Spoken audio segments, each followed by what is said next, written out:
Do you want to be right or do you want to be effective? Probably someone's thinking right now, if they're listening to this, is like, Chris, this sounds like a lot. This is like a lot of, I got a business to run, all this stuff. Yeah. Welcome to leadership. This is what it is. What's up, everybody? Welcome to Gathering the Kings podcast. I am your host, Chaz Wolfe. Today, I welcome Chris Dyer to the King stage. Chris is an expert on making workplaces great. He started a company called People G2. It's a huge business with thousands of employees that's focused on human capital. And now he's a best-selling author and a top speaker on company culture and remote work. Here's what we talk about: how to build an effective remote team. Any leader that gets really curious about ends up leveling up in a way that they never thought they could. Mastering tough conversations. I don't care that we worked together for 10 years and we go to the barbecue, the holiday party. We still have to be accountable to each other. And Chris gives 3 ways to turn your employees into top performers. We don't need to micromanage people. Like if they're not performing, the answer is not more hands-on with them. Instead, what we need to do is get really... Subscribe if you haven't already and like this video. Comment down below. Tell me how you showed up to this podcast and how you're leaving it. Wink, wink. Enjoy the show. All right, Chris, my man, welcome to the King stage. How are you? Good. Thanks so much for having me, man. Dude, it's Monday, and you are bringing the flash to Monday. I was looking at some of your stuff online, and these white glasses, dude, are just like popping right off the screen. Tell me about the white glasses. You know, the white glasses are a good sort of story to tell because they directly correlate to my entire career, which is a total accident. Really? Everything happened by accident. Okay. So I started going a little blind. I had the eye surgery, and they didn't tell me when you get the eye surgery that you will start to need readers pretty quick, especially if you have astigmatism like I had. So I get the eye surgery. Oh my gosh, I can see, open up my eyes in the morning. I can read the clock. It's a miracle. And then I'm like, hey, doc, but I can't read anything. He's like, oh, yeah, that's the trade-off. So I had to start wearing readers, and I had, just the crappy ones. I've got brown ones and black ones and whatever. I even got orange ones. Thought I'd be cool and wear orange ones. Well, everybody hated the orange ones. I mean, hated. No one cared about the other ones. I put on the white ones. Now my family and friends still hate them because they think of me without the white glasses. But everyone who didn't know me, like out in the world, was like, hey, those are cool. Hey, I like those. Hey, are you a celebrity? And I'm like, accident. Okay, that's it. I'm wearing white glasses till the day. To put me in my coffin in the white glasses. That's it. We're sold. So this is the lesson. You can stop listening to the podcast after this. When you find something that's working, do it. Just go with it, because when you find these little pieces of magic, it's amazing. That's amazing. I really do feel like that's not only just success. I mean, there's a lot of cool things that you like, even in the glasses, like you tried different colors and you were really, persistent and all the success principles. But man, when things pop, like you just got to pay attention and lean into it. Right. Yeah, absolutely. It's just like when you're gambling in Vegas. If you're hot, you're hot. You got to go hard, right? When you're cold, you got to get out of there. Yeah. Run the other way. Well, you've got this huge career, not only just in business and CEO, but you've helped lots of other people through speaking events and all kinds of work that you've done in a coaching space around culture. And so I want to ask you just a little bit about your journey first, and then we'll kind of get into some of these hot topics around culture and stuff that you speak on from stage. But tell us about just quickly your business. You said you hung up your boxing gloves a few minutes ago from CEO level. Tell us about the boxing gloves and why you hung them up. I ran a successful human capital company for 20 plus years. And at the end of it, I'm managing 4,500 employees, independent contractors, just thousands of clients. It's intense. And when you go through something like that, you love it and you love your people and you love everything that's going on. But that doesn't mean you're not stressed out. And it doesn't mean you don't go to bed every night thinking about those people who you have in your charge. And the moment you don't have that anymore, it's crazy. It's like, an elephant was sitting on you and they got up and you were like, oh, there was an elephant that was sitting on my chest. I didn't know. And so I thought, I saw my business, I'll go do another business or whatever. And I was like, maybe I'll wait and I'll go consult. And I had people asking me to consult and helping them out in their organizations with culture or remote work, or I even do a lot around marketing. So people were asking me to help with their marketing programs. And I was like, I guess I don't need to go be a CEO. I don't have to worry about this stuff if there's plenty of people who are happy to have me come in and help them. And we're being successful there. And I get to have the fun of being on a team and helping grow and helping do cool stuff. But like, I don't have to worry about payroll. Like that's a big difference. So it's a Yeah. luxury that, I didn't think I was going to be afforded, but again, I loved it. Maybe one day I'll do it again.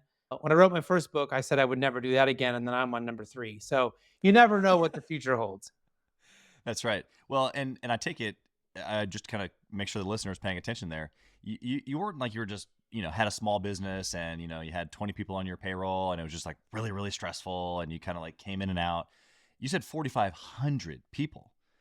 And I mean that payroll is very very different than probably most people who are listening. So what does that elephant look like? I mean, you said it was heavy. Obviously, you got off the chest, but carrying the weight of that many people and the stress that comes along with it, is that the element of like excitement slash like, oh my goodness, what did I do? Or I mean, at 4,500, you had crazy momentum. Like, I'm sure there was ups and downs. I'm sure there's Yeah. quarterly reports that weren't so good. Like, give us a little backdrop here. Well, I mean, when things are going good, then it feels you're like, yeah, I'm the man. I got a great business and things are awesome, right? And as soon as like, oh, we lost this giant client, oh crap. Do we have to think about layoffs? Do I have to Yeah. like, is this a place we have to go? Or how do we cut costs? Or how do we fix this? And so when you're in that mode of, oh my gosh, we lost this big client we weren't expecting, which, at our level, it happens. And then, my thing was always, and I will tell you, I never had to lay anybody off ever in my business. Even during the heart attack of 2008, 2009, we found a way to not have to lay anybody off. So like there was a part of me, like a badge of honor, that I never had to do that. Yeah, you Yeah. have to fire people. There are people who aren't in the right place in your organization, but I never had to because we didn't plan right or whatever, have to just let good people go. Yeah. But that was always a stressor, when something changed, economics change, industries change, your clients, there's people right now going through all this, the tech layoffs, and suddenly they're having to adjust their businesses. And so we were always thinking about where's the next like little fire going to happen, right? And I Yeah. would spend a lot of my time trying to figure out where the next industry boom was going to be. And Yeah. but also remembering to get out of industries that were going to die, right? Because I learned my lesson hard in 2008, 2009. Like 40% of our clients were in the mortgage industry, and they all went out of business. Yep. They go. Gone. All those invoices, not collectible, right? Yeah. And so it was a great idea to go after a mortgage. We did really, really well, but we didn't get out of that or diversify out of that quickly enough when we could see there was some things happening there. Yeah. So yeah, it's just a matter of like sharing some of that burden and responsibility, but it's there no matter what. Yeah. Well, I think the relatability of that is true at every level. Like, maybe the guy listening right now that just has 2 employees and he just lost that contract of the next thing he was going to go build and he's Mhm. wondering how he's going to pay his guys next Friday. It's kind of the same thing, but just on a mass scale. What do you think the big difference between those two scenarios? 4,500 people and market shift, and it's like, uh-oh, we shouldn't be in mortgage anymore. And we thinking about layoffs? Are we moving things around? Versus the entrepreneur who is just thinking about, 2 or 3 people on the payroll next week and just trying to get the next closed, project. My experience tells me that it's the same problem just at a different scale. And so with two people, if these are the two right people for your business, but you're just going through a hard time, what line of credit? Where can I beg, borrow, and steal money from? What credit card can I go max out? Like, what can I do to keep this thing going? If you believe in it and you believe in those two people that are going to be there, and you're in a problem, right? And then Yeah. dig your way out of that hole and get back on top. At the 45, at the end when I was there, then it was like large lines of credit, cash flow. We were managing that issue in a very different way, but it's the same man. I'm still doing the same thing. How can I make sure that I can do this and keep this stuff going? because I believe in it. I know where we're going. I know what we're going to do. But those are very specific things not to be glossed over. Right? Do you truly believe in that business? It is, are you seeing real potential and success? Because you can believe in a business all you want, and the world is telling you no. Yeah. Yeah. Like What are no those one, indicators that you think? I mean, is anybody buying from you? Does anybody want to talk to you? Are people willing to partner with you and to do things? There's so many like buying signs inside the market. Do you know what I mean? Yeah. Do really talented people want to come work for you? Are they excited by what you're doing? Does your competition care? Like, are you being innovative or what? All those different types of things. But I know people who've started businesses and they were like, for sure, this is going to work. Like my restaurant will be different. I'm the ninth person to take over this property on the corner of whatever and whatever. And we're going to make it, instead of being honest and going, maybe the location's bad. Maybe the neighborhood can't support a restaurant here. Maybe the parking's terrible. Like, what are the things that causes the businesses to fail before you're going to go jump in? So there's a certain level of courage and optimism that you have to start a business. And there is Yeah. a whole new level of realism and looking at the numbers and being honest with yourself about what's actually happening today before you decide what you want to do next, you know? Yeah. So I don't know. It's like one part of me is like, never give up. And the other part is like, well, you probably should get up and pivot if you're not seeing the right things. Yeah. Yeah, there's both. I've had this conversation with several folks here on the show, and I think that that's right. It's you have to be self-aware enough to pay attention and be honest. Look in the mirror, is this working? And have I even laid down the groundworks of what working or what winning looks like? And am I? And if I'm not, then let's not have too much pride here and let's keep it moving. You talk a lot now from stage, obviously, about culture and remote work. I want to kind of crack some of these things. You've written some amazing books inside of this space as well. But one of the first things inside of, like, it's just 2024, so I'm just going to kind of crack it open here. I've talked with so many entrepreneurs, big businesses, small businesses, just employees actually, about this topic of remote work and how I think a lot of people are still scared of this, of it being maybe less productive. And for me, being a millennial myself and an entrepreneur across I understand that certain, like, I have businesses. Some people can't work from home. Like, they have to go to a physical retail location or they're, on a construction job site. I get all that. But if it can be done remotely, I'm a huge fan of figuring out how this can be done remotely because I just see so much benefit to their human life, not just their career. Can we just open up this topic and just give me your general thoughts on what I've just said, and we'll kind of go from there? Sure. So, I mean, do we have like 6 hours? I'll probably start Yeah. talking and then just not stop, but I'll try really hard to keep this succinct. So, yes, remote work, if it can be remote, it probably should be remote. But that being said, if you are not willing to, with your full heart and open mind, be willing to embrace new ways of working, to be really to measure things at a very high level, to be just, I mean, absolutely willing to have tough conversations and be open and honest, transparent with your people. If you're not willing to do that, remote work is not for you, right? Because we have to be able to go to our people and say, listen, this is what success looks like. This is how you get a raise. This is how you make it in this company. This is what you're going to do. And this is what I expect from you. Now go do it. I'm going to leave you alone and give you all the autonomy in the world to go get this done. Right. But I'm going to be honest enough to tell you what does success actually look like, and Yeah. not say, well, go try that thing. I'm not really going to tell you how to do it. I'm not going to really tell you what we were looking for. And I'll let you go spend all these hours over there. And then you come back and it's not what I wanted. I'm going to be mad and tell you, oh, remote work doesn't work. Right. Or whatever. Or Right. we're not going to put employees first. Part of the reason why remote work is so important and why it fits into the average employee's sort of experience so well is that I mean, I remember having employees back when either I was their boss in an office, or I was a manager in other companies, and like people had to take the entire day off because their kid had a doctor's appointment. Right. An entire day off. One little 2-hour appointment. Maybe even 30-minute appointment, and they had to take the whole stinking day off because that's what the company required.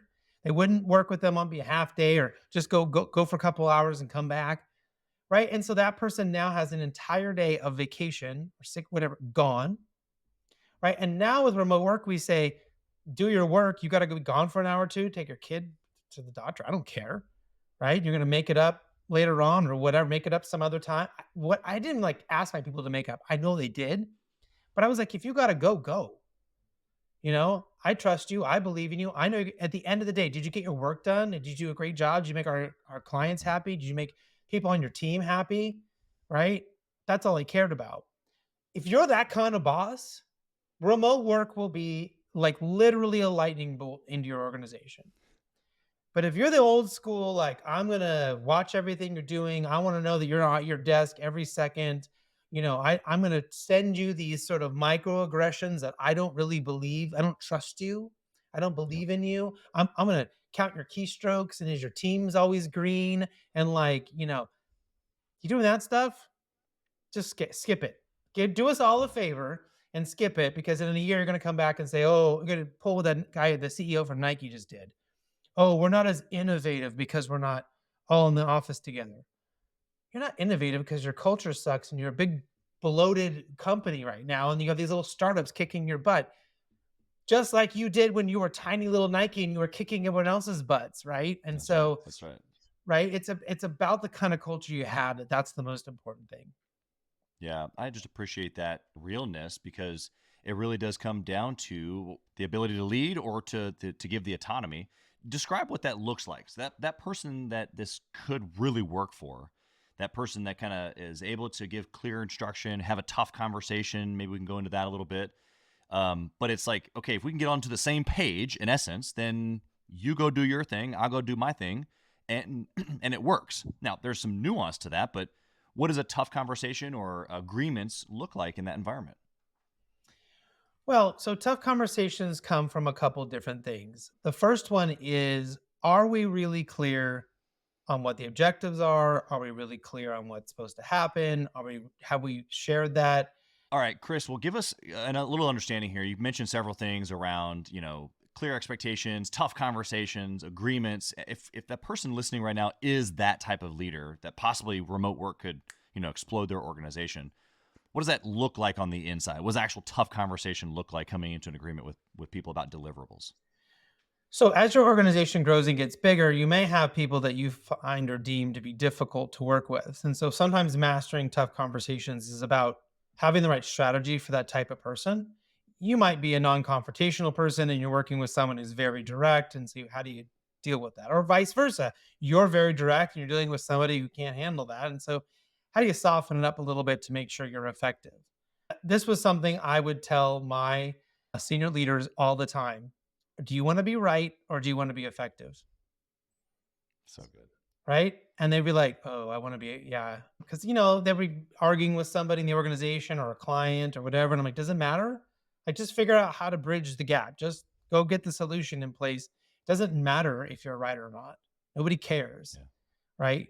And so we have to be able to have that. Now, one of the things that we dealt with in having a really great culture, I mean, we had won awards and like we had really high, scores for like 15 years of best places to work, was that we could get a little too comfortable and we could get a little too family oriented. We could get a little too kumbaya at Yeah. times. And so when someone didn't do what they were supposed to do and What do didn't you do? reach that goal, then we had to be able to be like, hey, what the heck, man? You said you'd get me this. I told the client we were going to have it by here. I don't care that we worked together for 10 years and we go to the barbecue, Christmas and the holiday party and whatever. Like, we still have to be accountable to each other. And if you can't meet that deadline, I need you to tell me. I need you to give me a heads up that you got a problem so I can go mitigate that with the client. Like, don't leave me hanging. So we have to be able to talk like that. We have to be able to keep each other accountable in a really important way. And that's where those sort of that art, and I do a lot of this work for companies. They bring me in all the time to help them, their leaders, their leadership team. It's just how to have those conversations because that is like one of the biggest areas we're seeing that organizations are struggling. And it's partly due to the really, really diverse multi generations in the workforce right now. And we have so many different groups and that all communicate in completely different ways. That's right. There isn't one way millennials, deal with or communicate, but they have a pretty narrow lane of like that. If they are a typical millennial, they are going to act this particular way. Now, somebody may act more like a Gen X or a Gen Z or whatever. You got to figure that out. But we're seeing a lot of complexity there.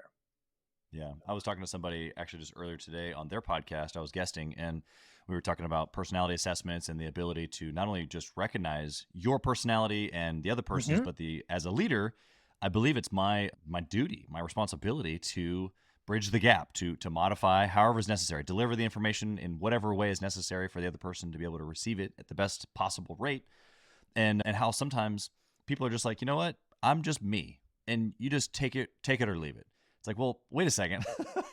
I hear you, you're trying to be authentic and you're free in who you are, and all that's good, but we also still, especially as leaders, really have to take into account this communication piece. So I loved how you brought up the, we can be best friends, or we can be part of the same unit for 10 plus years, but like, we still got to get the stuff done, bro. Yeah. There's a Yeah. lot going on here, and to be able to call that out. What are you working with companies right now? Like, give us maybe some examples of like practical things that you're doing to be able to facilitate those types of conversations, and or I want to get into this multi-generational thing, these tough Yeah. conversations.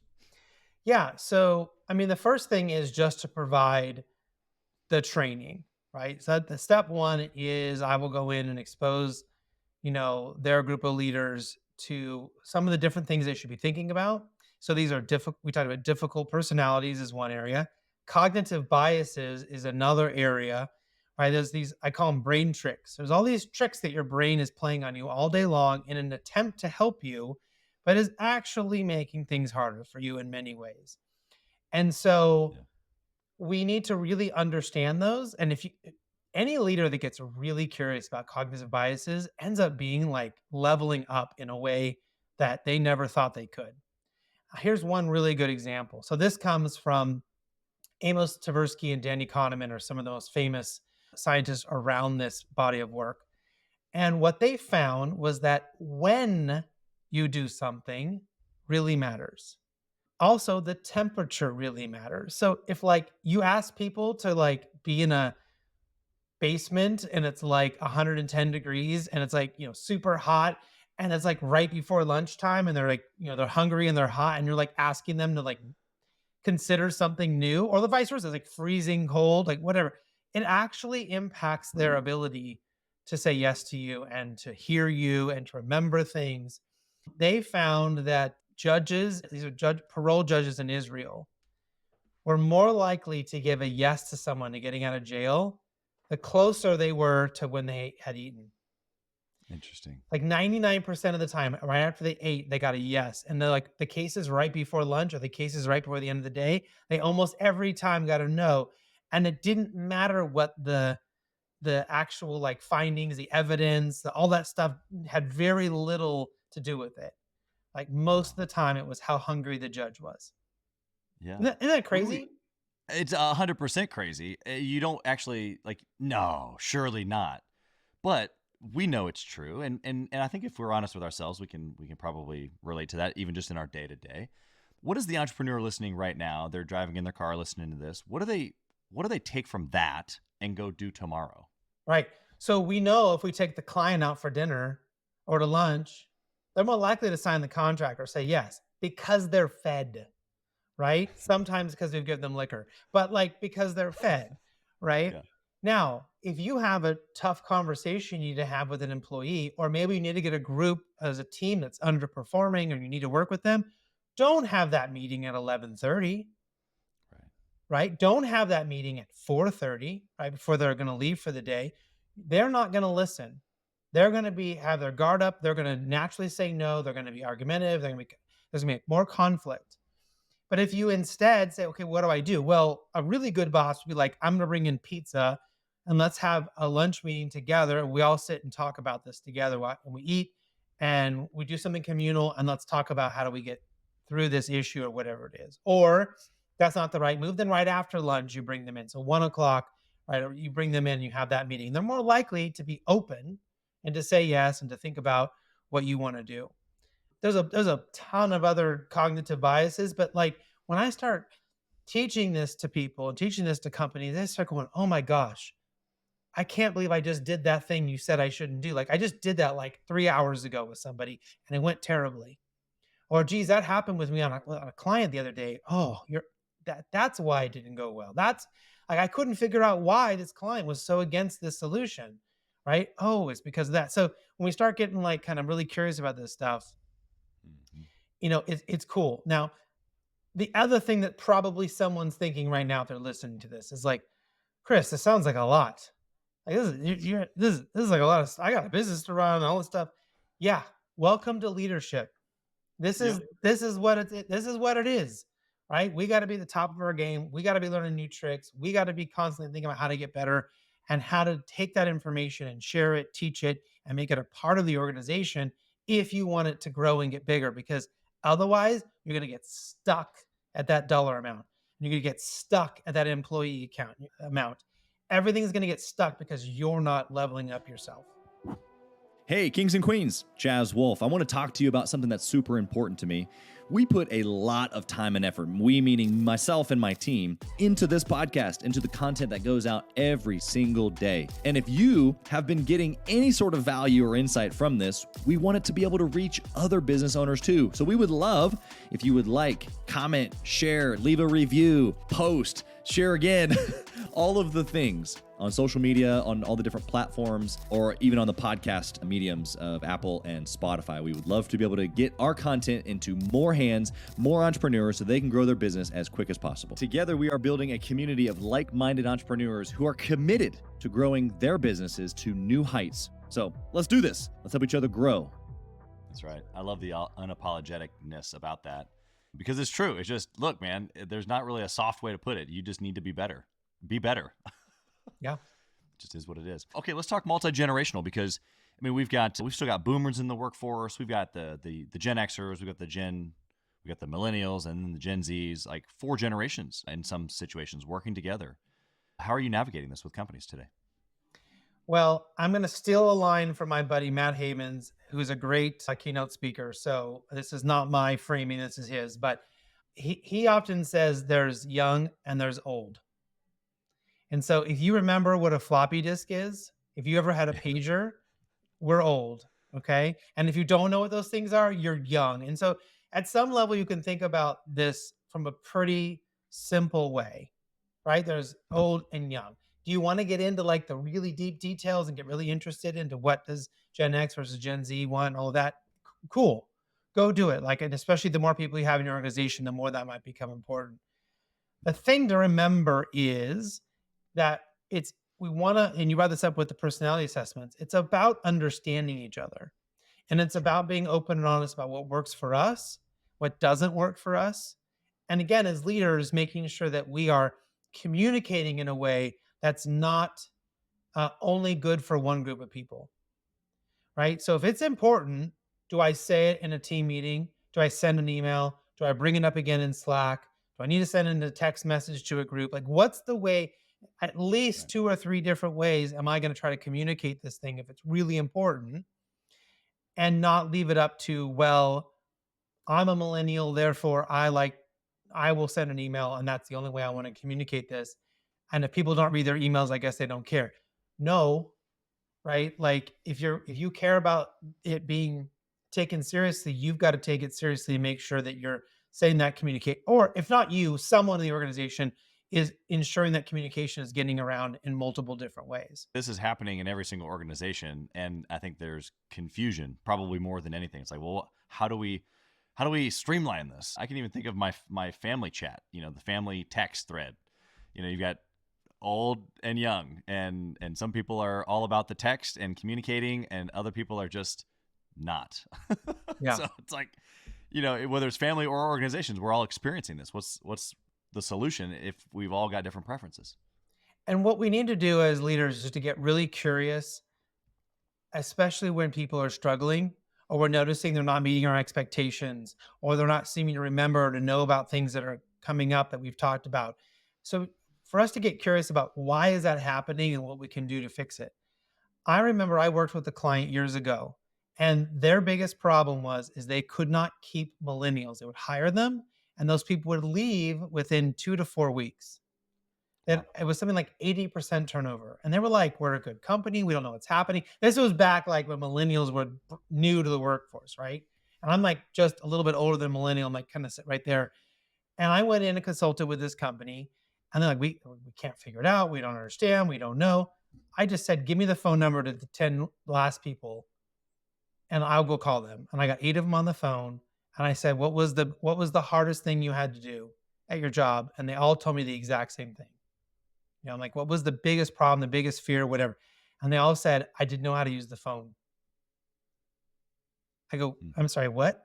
They're like, yeah, they had this big phones, and the people may not realize this. Like, if you don't work in an office, like there was these phones with like 9,000 buttons with like 500 lines, and it was like transferring people and conferencing call, and like it was all this like giant technology on this big giant black phone.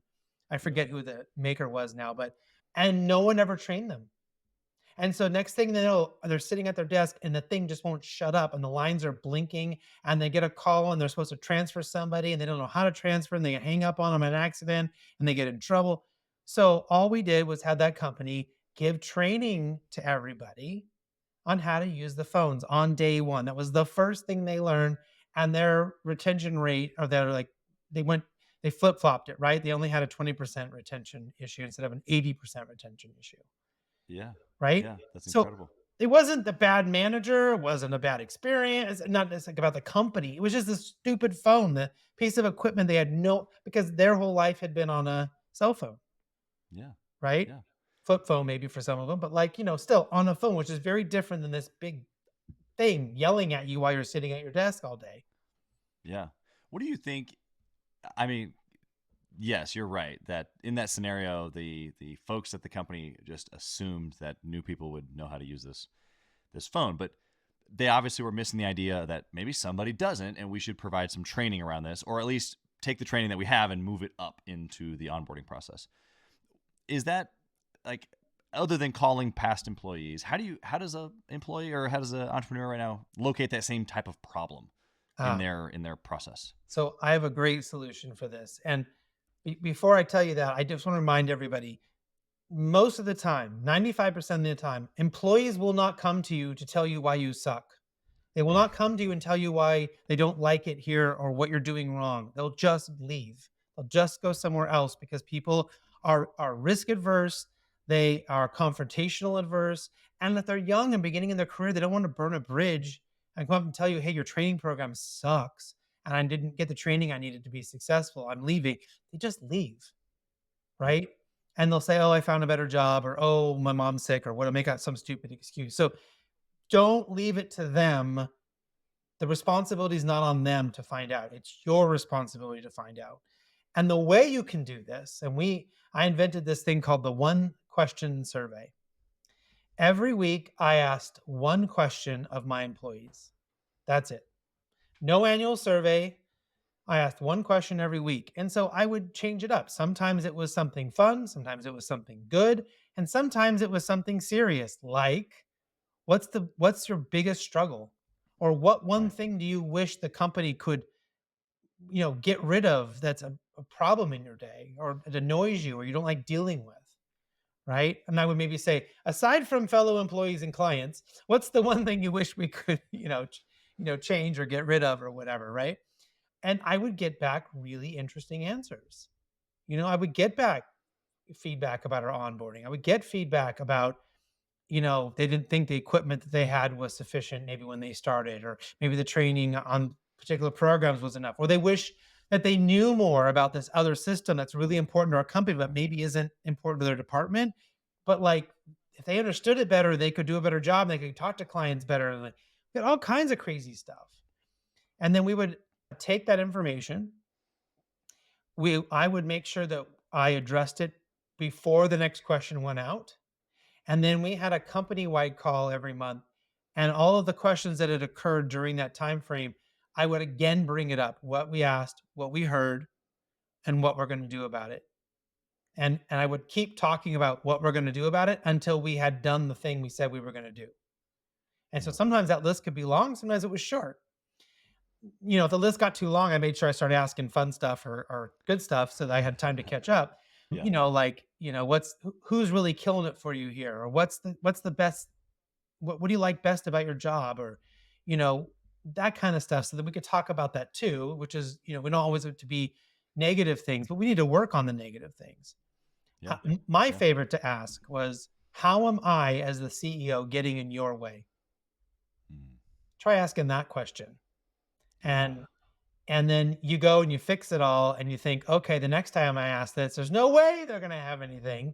And they still do, and it was like, I didn't make decisions fast enough. I didn't give them the resources fast enough. They felt like they needed two more people in their department. And like, they tell me, right? Because it was anonymous. And when I asked that question, it was anonymous.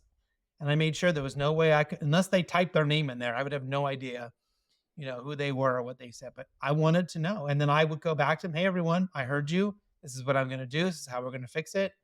I'm a work in progress, and I'm going to keep working at it too. Yeah. I mean, of course, people appreciate that, but it gives them the not only the level of confidence that you're actually hearing them, but then it's like a dopamine reward. The next time you come asking for information again, they're going to give it to you again because you took it seriously and you did something with it. Right. Right. And that's the whole reason why, if you do it once a week, you keep reinforcing that it's working and it's happening. And they know if something's starting to bug them, they know if they don't have the guts to tell their boss that it's probably going to come up in the survey. I'm going to be able to give my opinion soon. I don't have to wait a year until the annual survey comes out for someone to ask me what I Yeah. think about this place. Yeah. Yeah. I mean, weekly is a deep commitment to hearing your people. That's for sure. Yeah. Yeah. The inside of the remote environment, inside of having a great culture, having these tough conversations, what are some things that you've been able to do for yourself when you had your company, but also with the other companies that you've been consulting with, to be able to get people to perform at their best? I mean, I think that's probably a fairly regular conversation, but how do I do? Is it better to take a low performer and make them a good performer? Is it better to focus on my top performers and make them peak performers? Like, what's your thought there? High performance is about a few things. So I'll just quickly kind of tell you them. And then if you want to go deeper into them, you can. The first is, are we taking care of them and their mental health? Do we actually care? And are we finding ways to check in with them to make sure that they're okay? Right. And I have this exercise called bonding, which I can go in deeper for you if you want. But there's a real way to like check in with people and to know, are you low performing? Are you just a jerk? Or is like your mom in hospice and like you're really struggling and your family's like really hurting right now. And that's why you're not yourself. Right. And we need Yeah, to help address that before I can address, I need you to like sell more stuff. Right. So can I deal with you as the right. human being? Number So two good. is that we are not trying, we don't need to micromanage people. Like if they're not performing, the answer is not more hands on with them. Instead, what we need to do is get really curious about what people who are succeeding are doing. So if you have five people on your sales team and two are killing it, one's okay, and two suck, what most people do is they take the two that suck and now they're on every meeting, they get copied on every email, they start micromanaging the hell out of them, send them to five more sales trainings, like they're all over them, and their sales never get better. Right? They might get a little bit better because if you got involved and you did the selling for them, right? But like they didn't get any better. But if we go ask the top two people what they do, and we ask them to continue to share their best practices, what they're doing to be successful, you will notice that those two people will suddenly level up, right? Not in every case. Sometimes we have to replace. Sometimes they're Yep. not the right fit. But if Yep. assuming they're the right fit, they are going to get better by us saying, let us open up the secret manual to how to be a great salesperson, and we're going to share with you because we care about you, because we believe in you. Not, you're not making your number, I want to be on all of your emails from now on. Any sale over $50,000, I need to be invited as your sales manager because I want to make sure you don't screw it up. Right? Right. That energy is no way. You're never going to get high performance out of that. Okay. And the third area is we have to be radically transparent, meaning what's working, what are our goals, what is everybody else's goals, how is the company doing, how do we make money, where do we spend money, right? All of that information has to be shared constantly. And if we lose somebody, why did we lose them? If we're hiring someone, why are we hiring them? Like, do you ever been on one of those, like in a company where like, oh, we lost Tom. Anyone know why we lost Tom? You had to like go find out from somebody. Oh, I heard Tom did this or whatever. And like it was always a big secret. Or like, oh, we're gonna Yeah. hire Tom. Why are we hiring Tom? Oh, I heard Tom's like played golf with the CEO. That's why he's getting hired. Like, and that's probably all that gossip is totally wrong. Instead, get on the call and be like, hey, we lost Tom. Tom decided to take another job. Here's what happened. Here's what we thought we could have done better. We're really happy. This is what he did well for us. Like to actually be open and honest about it, right? Or we're gonna hire him, and this is his credentials. This is what he does well. This is where he came from. This is why we're hiring. This is why we think it's the right time. This is how the market's moving, and be open and honest for people. Because if you leave them a gap of information, if they know 90%, they will take 10% and whatever their own neurotic thoughts are, they will take that 10% to fill in the rest. Oh yeah. Right. So if they've had five bad bosses in their life and people have always screwed them over, that 10% says, you're going to screw me over with this. Right. So we've got to fill it all in for them with the truth and the reality and transparency so that they understand and now they can go do their best work. Yeah, it's really good.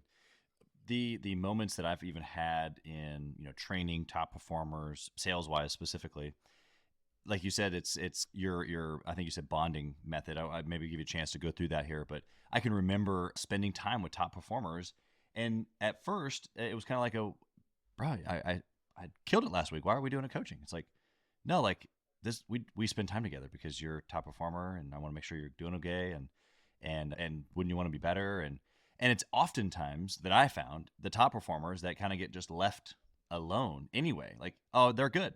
They're Mhm. good. Just let them be. And that also can create, of course, isolation, but just the separation between what you actually think that is happening in their world. And when it comes down to that big change, like you described, you think they're just being a goofball, and something actually dramatic is happening in their world, and you're just not in tune. So as a leader, we just got to be in tune. But what's this? I think you said bonding. Did I say that right? Yeah, the bonding exercise. And so this was one that we did. We tried to do at least once a day, no more than once a day. We try to do it every day. Sometimes it would only happen 3 or 4 times a week. But you just do this with your team, just the people you work with all the time. So we want to use sales again as the example. You're on a sales team. You're the sales leader. There's, I don't know, 5 salespeople, 10 salespeople, whatever. Can't do it with 20 or 30 or 40 people, but smaller group, 5 to 7 is ideal. And what you do is you get on the call and you say, how is it? How are you showing up? And you go around the room. How are you showing up? Not how are you doing? How are you showing up? And so this gives us answers from them as the full human being, right? And probably not going to happen on the first call. But as you begin to practice this, you'll start getting, if you ask me how am I showing up, I might tell you the truth and say, I got a puppy on Saturday. My sleep has not been good the last 2 days, right? Uh-huh. I'm a little tired. I'm a little behind my game because, I didn't get my full 8 hours. And that's a real thing that's happening with me. And so if everyone on the team is like, oh, that's why Chris is not quite as sharp. That's why he's a little behind with emails or whatever, right? Because he's got a puppy. Okay, we can chip in, we can help him out, we can give him some grace, right? People hear that and they, it's not because he's lazy, sloppy, not a hard worker. It's something else, right? Mhm. And as they go along, they start to give you deeper and deeper answers. Now, when you're done with the meeting, you go around. When I say done, I mean before the meeting is supposed to end, not it's a 30-minute meeting. Now 30 minutes is up and now you do it. That's not cool. You got to do it before the meeting was supposed to end. How are you leaving? And I found that Mm. this answer was very employee centric, meaning and I swear I thought we had the best meeting ever. This happened all the time. Oh, we really figured this problem out. I'm the smartest CEO in the world. This is slam dunk. And my team would go, I don't know if I'm feeling so good about this. Oh, what? Wait, what? And they're like, I don't think the client's going to go for this. I know you think it's a great idea, Chris, but so I'm leaving a little worried about this. Oh, okay. What would have happened before that is they just would have all left the meeting and then probably not done what I asked them to do, like kind of passive aggressive or just hope that I would forget because Yeah. they didn't really agree with the idea. And That's right. instead they were like, "Hey, I'm worried about this. I'm leaving not fully satisfied." Ah, we need to keep talking then. So here I am taking care of their mental health. I'm taking care of this. Like, I don't want us to turn into some passive aggressive teenagers trying to do stuff together because we're all pissed off at each other for not actually talking about this stuff, right? Yeah. And then the last part is, if you're the senior leader, or if there's several leaders, like, the leaders have to go last. Okay. So the thing that always happens every time I teach this to leaders is they go back to their team and they go, "Hey everyone, how are you showing up? I'll go first. I'll model what I mean for you." And because if you say how happy you are, do you think they're going Hmm. to tell you how sad they are, or how Right. much they're struggling, right? Or if you say you're struggling and you have the worst week ever, they're going to tell you that they're happy and things are going great for them? No, right? So you got to let them go first. And this was the hardest lesson I ever had to learn as a leader. If my team was struggling or there were a few people that needed help, they didn't care about what I was going through. So my share went out the door. So if we were on a call and like two people, one's like really struggling with this and someone's struggling with that, my thing's out the door. No one cares. And we're going to stop and we're going to try to help those two people right now. What can we do to support you? How do we help you? Can we take work off the table? Can we extend deadlines? Can we reschedule that call with the client? Like, what do we got to do to help you right now? And you might think that sounds crazy. We never get anything done, but honestly, you get that back twofold.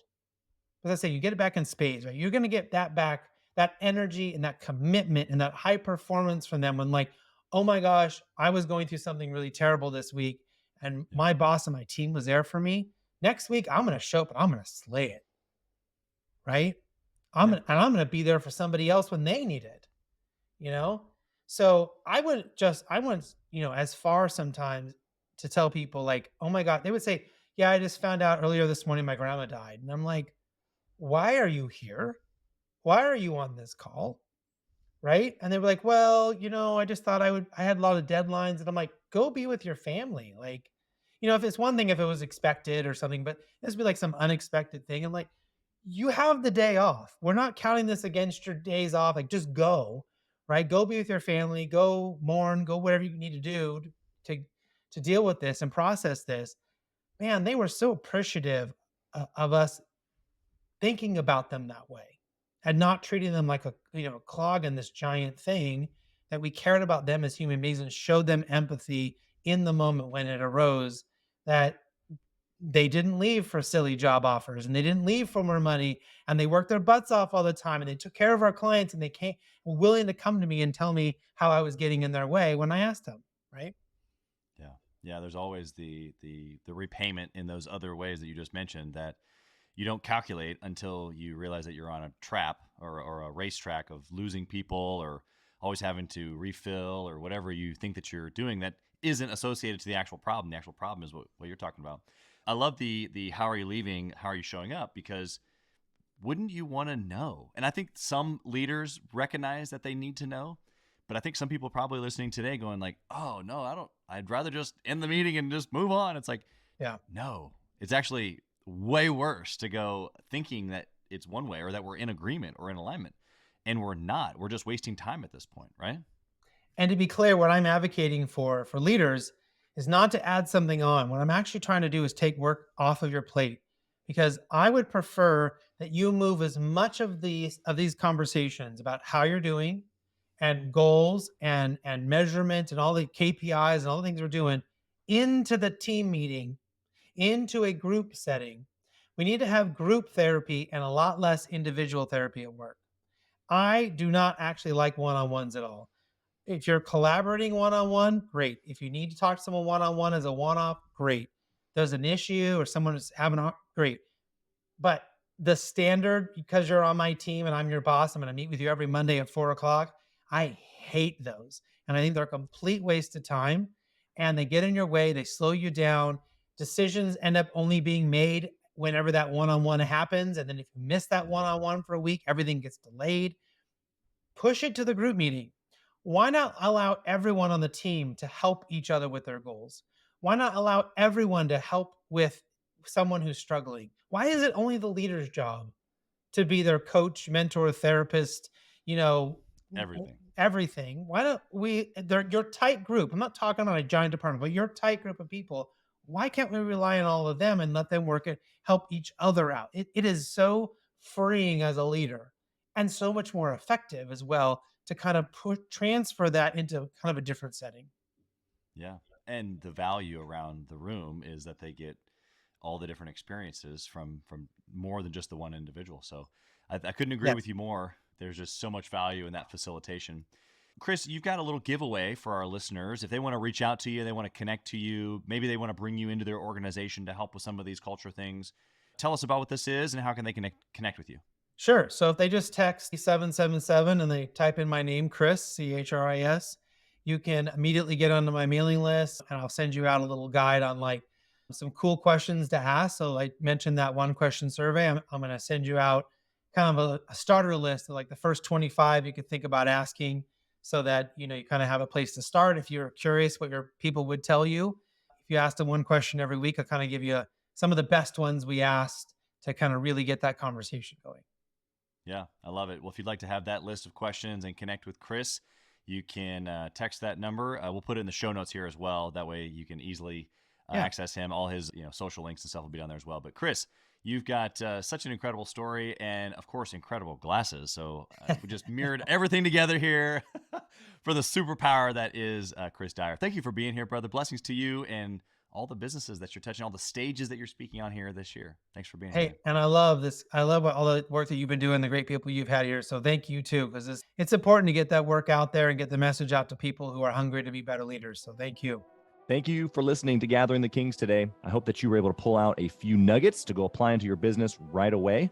More importantly, though, I hope that you're realizing that it takes more to be successful than just being by yourself, doing it all on your own, carrying the weight all by yourself. What I have realized, not only in my own journey from multiple businesses and multiple different industries, and now interviewing over 200 or 300 other very successful 7, 8, and 9-figure business owners, is that it's tough to do it alone. And so Gathering the Kings exists to bring together successful entrepreneurs. In fact, we are putting together 1,000 kings, specifically who are grateful but not done.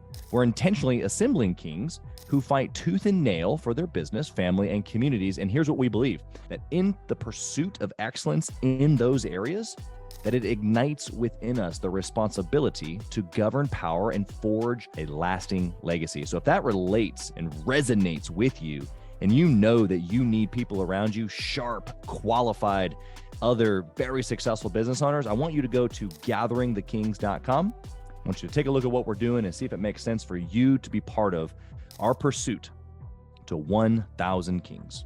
Talk soon.